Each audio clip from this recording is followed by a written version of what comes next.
Hi, I welcome you all for this video on refrigerants, their desirable properties, and again at the end of this video we'll discuss about working principle of vapor absorption refrigeration cycle.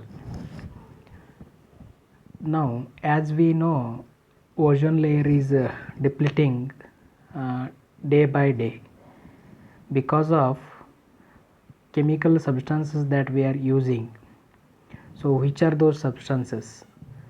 The first substance is chlorofluorocarbon, and again hydrochlorofluorocarbons, then again volatile organic compounds, and again we have a chart that is ozone depleting substances and their percentage share on the earth.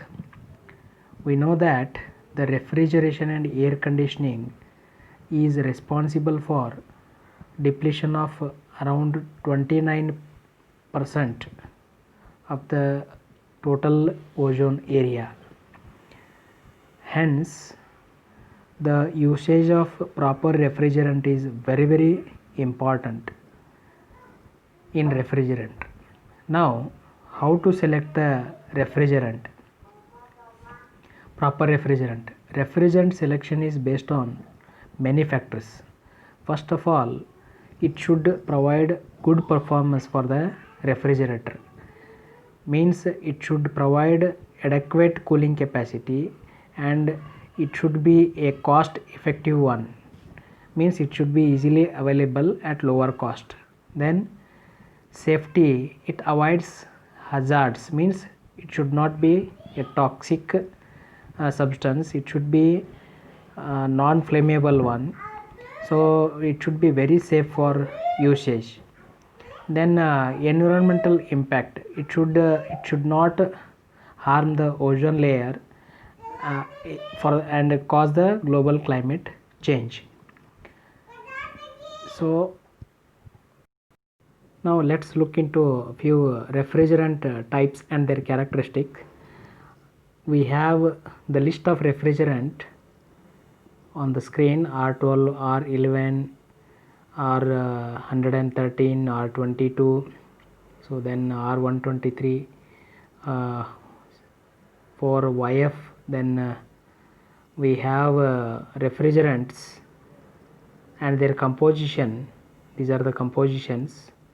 Then we have their chemical formula. No need to remember, but we have all these types of refrigerants available in market, you can say.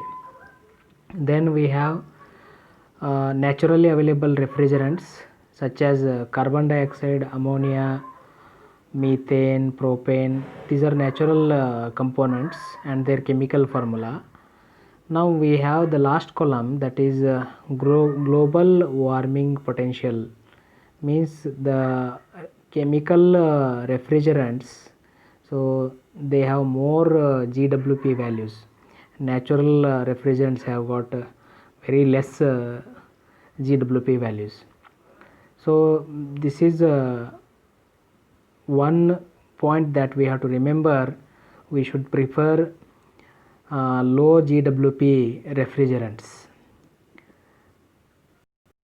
Now we have global warming potential. It is a simplified index which estimates potential future influence on global warming. So now here we have refrigerant types and their characteristics continued. Chlorofluorocarbons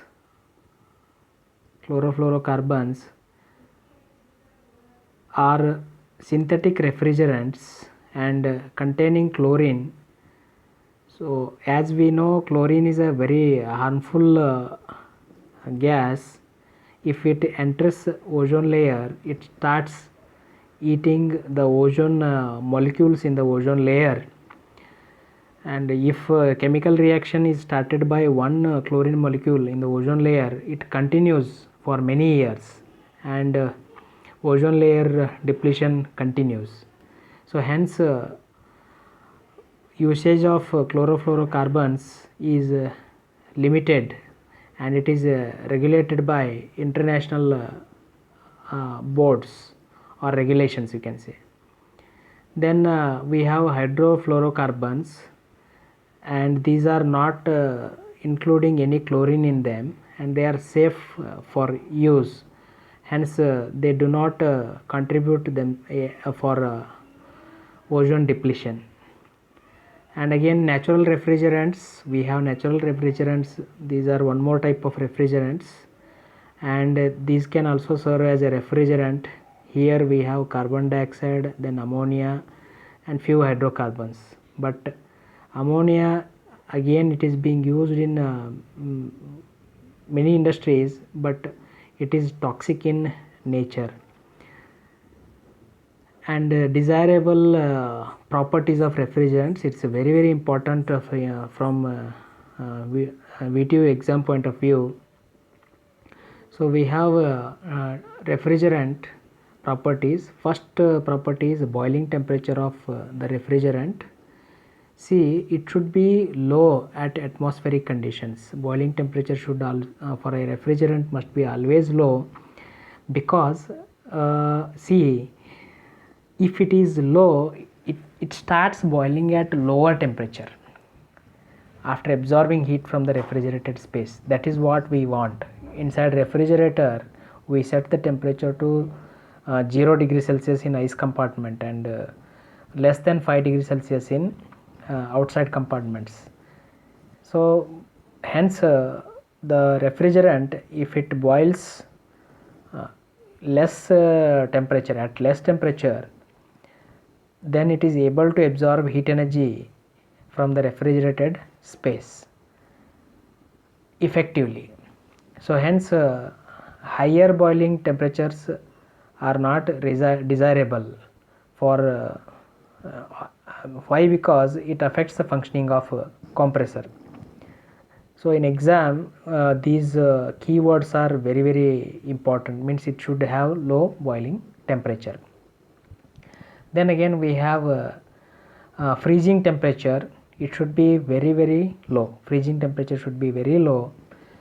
So we have we don't get refrigerant freezed in the evaporator as it absorb or as it enters the evaporator with lower temperature. It should not freeze. So hence again, let's discuss about one more point, that is critical temperature. So critical temperature should be very higher than the condenser temperature for the ease of condensation. And again, refrigerant should have a large latent heat of evaporation. Latent heat of evaporation means it should absorb more heat energy for phase change process, that is evaporation process in the evaporator. And again, here, as the latent heat of evaporation increases, the refrigerating capacity of the refrigerator increases.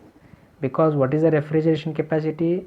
Refrigeration capacity is the quantity of heat absorbed per kg of refrigerant circulation inside a refrigerator, that is refrigeration effect per kg. That gets enhanced. If latent heat is more, refrigeration effect increases.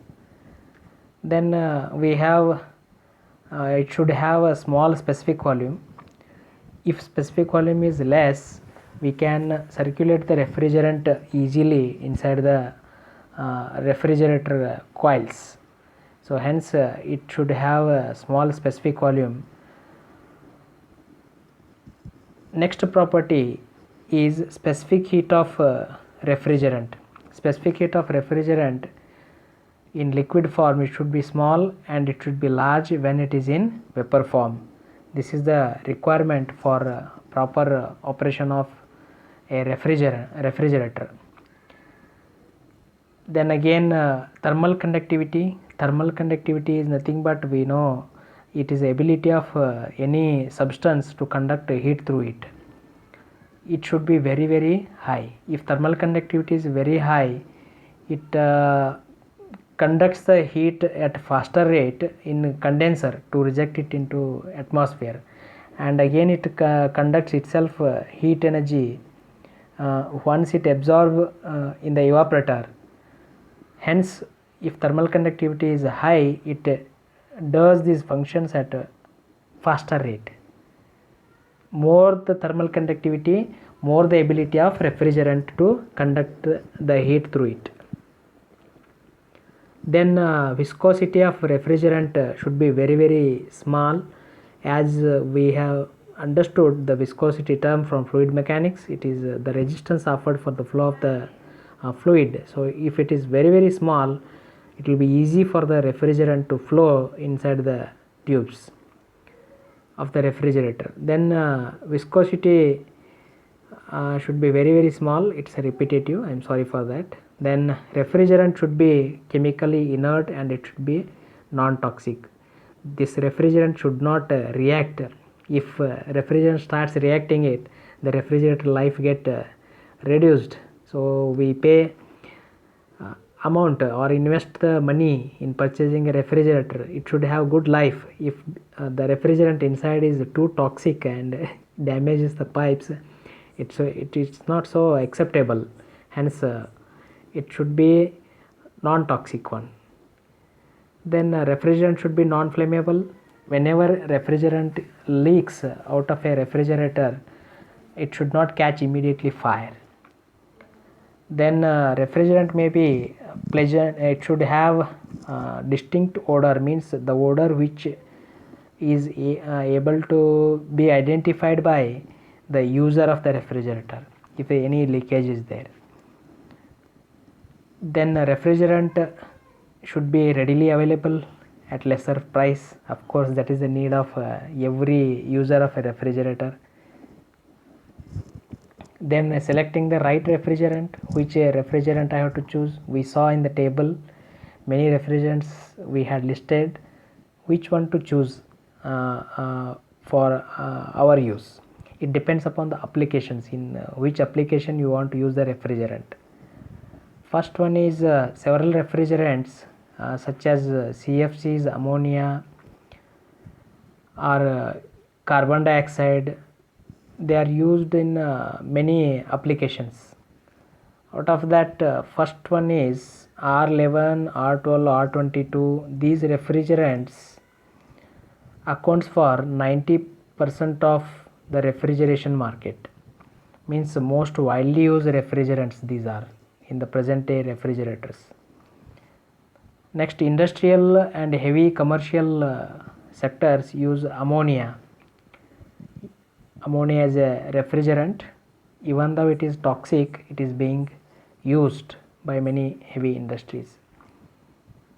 R11, this refrigerant is used in large capacity water chillers and AC systems, centralized AC systems in buildings. Means for these applications I have to choose R11. R134A, it is replaced with R12 because R12 was causing damage to the ozone layer, and it is used in domestic refrigerators. R134A is being used in domestic refrigerators, means a household refrigerator.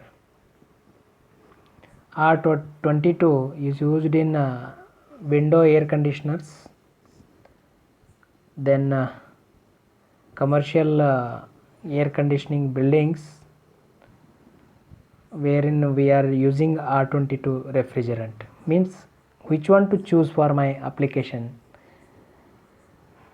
Then we have R502. It's a blend of two different refrigerants used in commercial refrigerator systems. In supermarkets and vegetable stores we use that. Then we have to choose depending upon our requirements. Please go through this. This is not so important for exam point of view, just it's a general awareness to be remembered by us.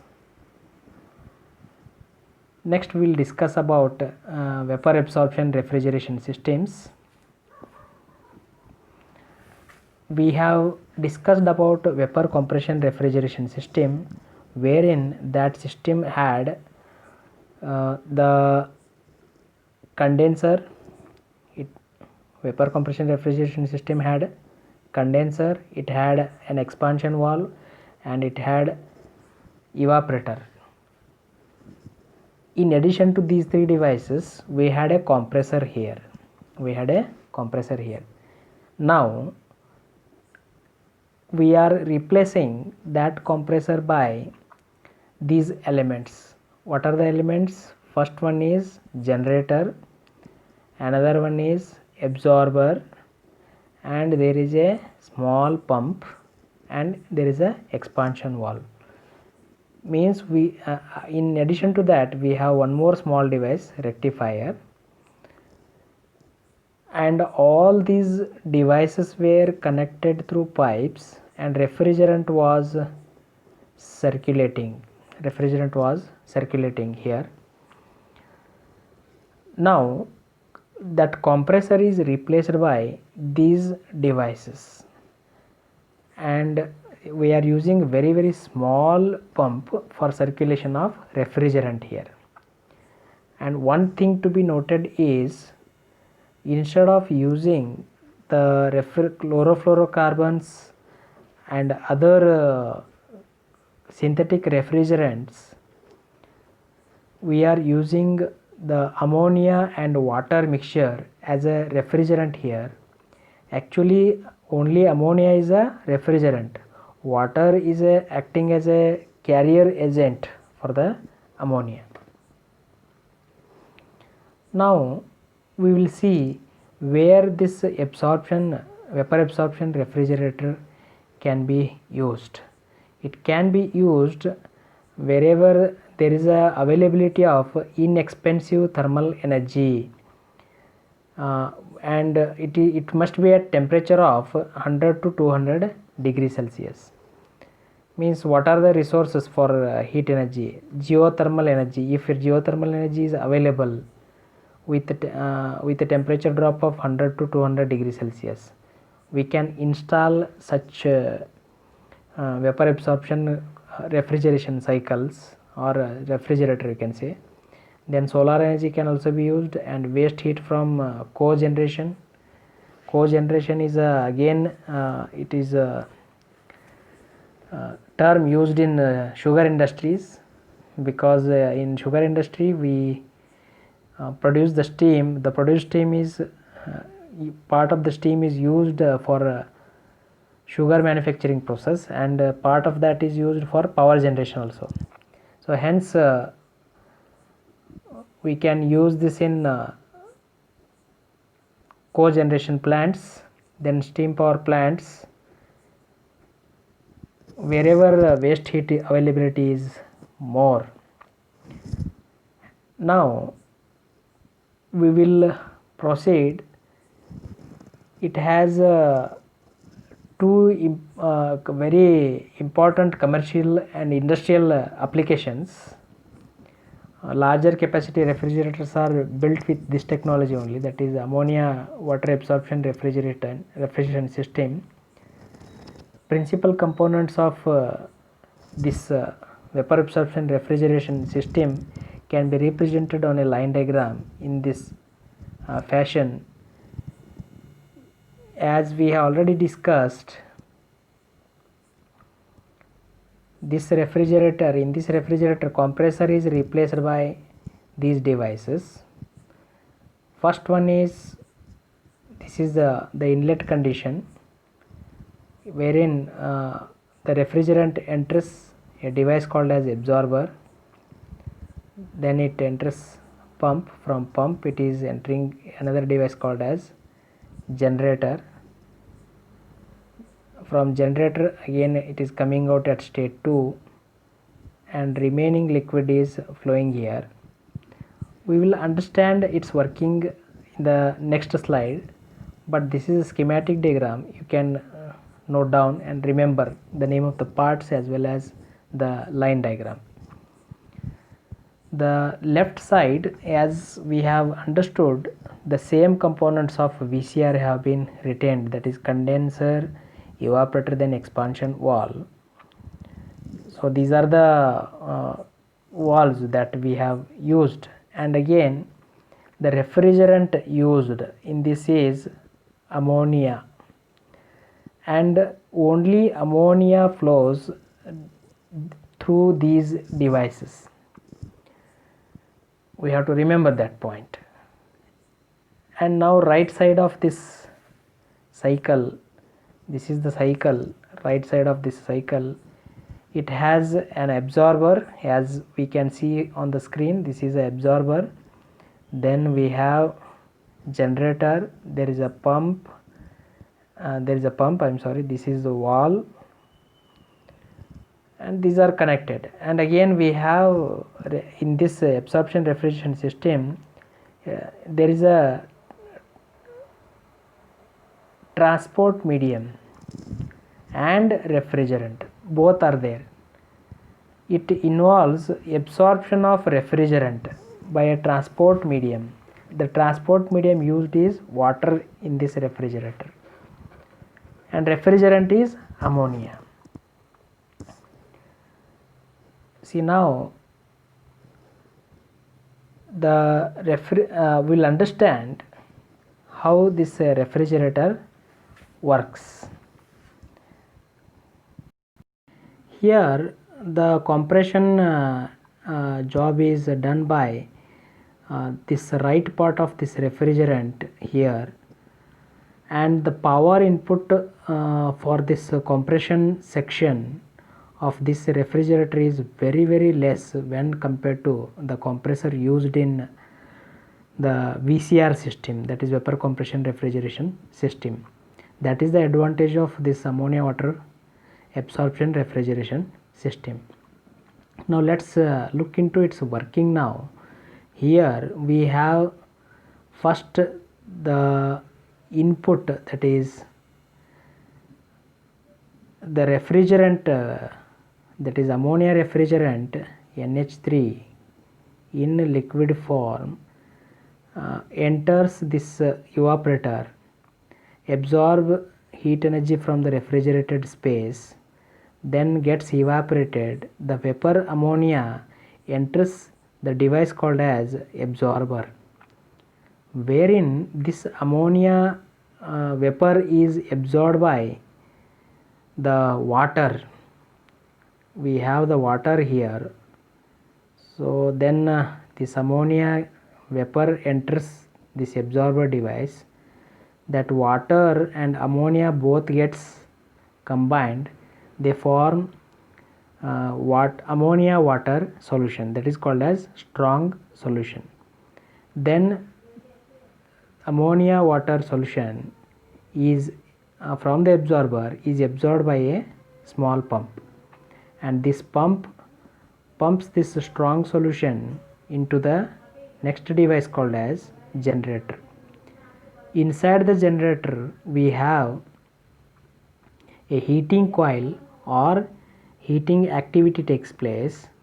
Because of that heating, ammonia vapor gets evaporated and the water gets settled down. Then the solution, strong solution becomes weak solution. This is the conversion. Then the weak solution comes outside from this generator, and through a valve again it enters the absorber device. I mean to say, the water is being recirculated again and again in this circuit. The ammonia vapor after evaporation comes out at state 2, then enters the condenser. In the condenser it rejects heat energy into atmosphere, then it comes out at state 3. As it is condensed and saturated liquid, but it is at more pressure, it has to be expanded to reduce its pressure. Hence the refrigerant expands in the expansion valve, but still in a liquid plus small amount of vapor mixture. It comes out at state 4, then again it enters the evaporator. Thus the cycle repeats. This is how vapor absorption refrigerator works. this is the animation that you are able to observe, means both ammonia vapor and the weak solution, then ammonia vapor both came and mixed in the absorber device. Then from absorber device, pump absorbs this strong solution, then pumps it into the one more device called as generator to the high pressure range.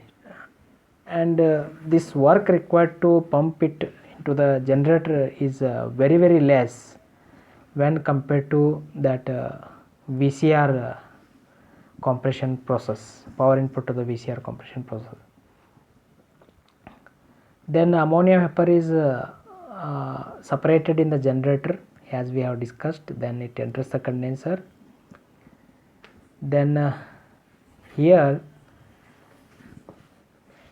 in a generator, heat transfer can be from different modes. You can use a electrical heating coil, or you can use a solar energy for heating and separating the ammonia in the generator. So this is how only ammonia gets separated, then water comes as a weak solution outside from this, then again they mixes each other. This is how it works. Then compared to vapor compression refrigeration systems, vapor absorption refrigeration system have major advantage, that is liquid is simply pumped here instead of vapor, as in case of VCR system. We know in vapor compression refrigeration system, compressor absorbs either dry saturated or superheated refrigerant in vapor form, and we are compressing there. So compressing gas is slightly difficult, so hence we have to understand work input will be more at VCR, and work input for VAR is less. And again, for compressing for pumping liquid is a very easy task for any pump to operate, but compressing a vapor may involve vibrations in the body of compressor, as we are compressing vapor, and power requirement will also be very high. Hence it is an advantage to use absorption refrigeration system, but they are little expensive because they use more complex parts, and again space occupation is more, and they have less efficiency. And again we have, it should be considered thermal energy, low thermal energy can be used, and again electricity consumption can also be reduced if we use waste heat from power plants, even if we use geothermal energies. Then again they are used in large industries. So this is about this video. We discussed types of refrigerants and desirable properties of refrigerants. After that we discussed about working principle of vapor absorption refrigeration system, and sometimes in exam they will ask desirable properties of refrigerants. I mean to say it should have low boiling temperature, low freezing temperature, then low specific volume, less viscosity. So these are the desirable properties of any refrigerant.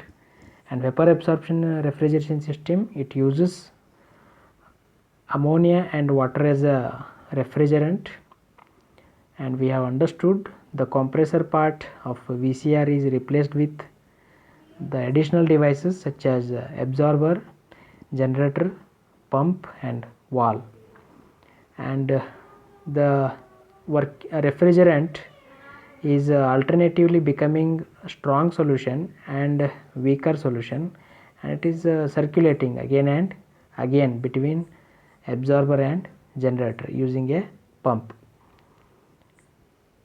So this is how this refrigerator works. For any clarification, please feel free to contact me. Thank you for your patience watching.